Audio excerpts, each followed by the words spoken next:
We're riveting a gate and we're on to the last rivet.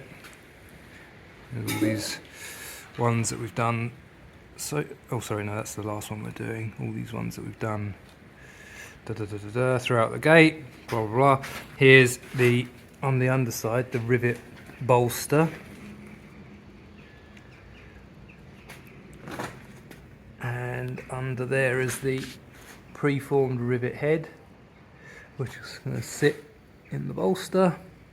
The bolster's tapered because in some areas we had to get locking pliers on to hold bits together, so the bolster's tapered so it would allow us to pinch up close to around the rivet with locking pliers.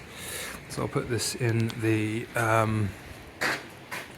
like camera stand thing and record this last process.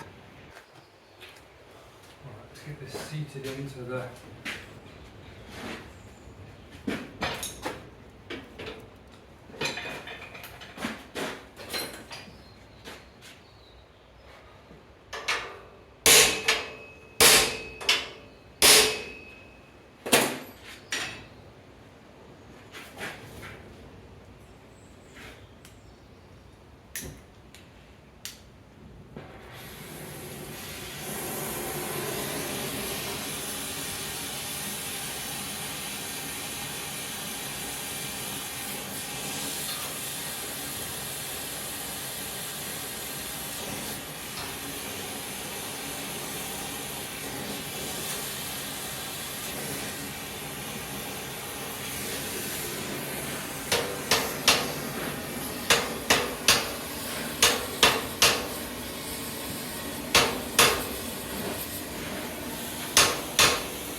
back it away a bit.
This is the one we just done, and that's a mortise and tenon rivet, or riveted mortise and tenon, whatever it's called.